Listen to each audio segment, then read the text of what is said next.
अच्छा, इस जन्म में हम मनुष्य बने, अगले जन्म में पशु बने, पक्षी बने, क्या पता कि हमारे कर्म के परिणाम में हमको क्या बनाया जाए। अब आप देख लो यहाँ पशुओं के साथ कैसा बर्ताव होता है।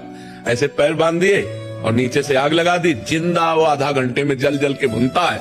और वो तो मौत से खाते हैं, लेकिन उसकी दशा देखो, वो भी जीव है, चाकू से उसको काटते हैं, मारते हैं। जीव तो जीव है। एक चींटी के पीछे आप अंगुली लगाइए ऐसे, तो देखो वो प्राण बचा के भागना चाहती है।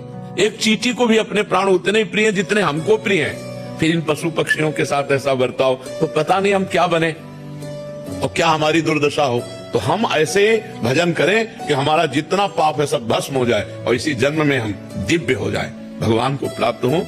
यही लोग थोड़ी मृत्यु लोग, अरे देवलोक है, तपलोक है, महालोक है, जनलोक है, ब्रह्मलोक है।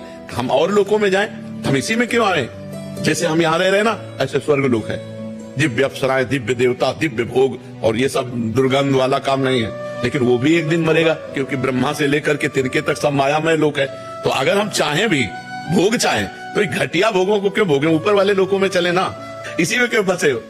तो हमें अच्छे कर्म करके ऊपर के लोकों में जाने की सोचना चाहिए। और अगर मुक्त होना है कि हमें किसी लोक में नहीं जाना, भगवान के पास जाना, डट के भजन करो।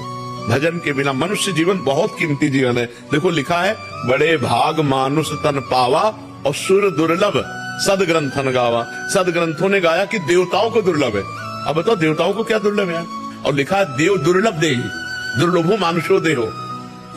देव दुर्लभ क्यों कहा गया? क्योंकि देवता भजन करके भगवान को नहीं प्राप्त कर सकते, आप भजन करके भगवान को प्राप्त कर सकते हो। पर इतनी बात की दुर्लभता है।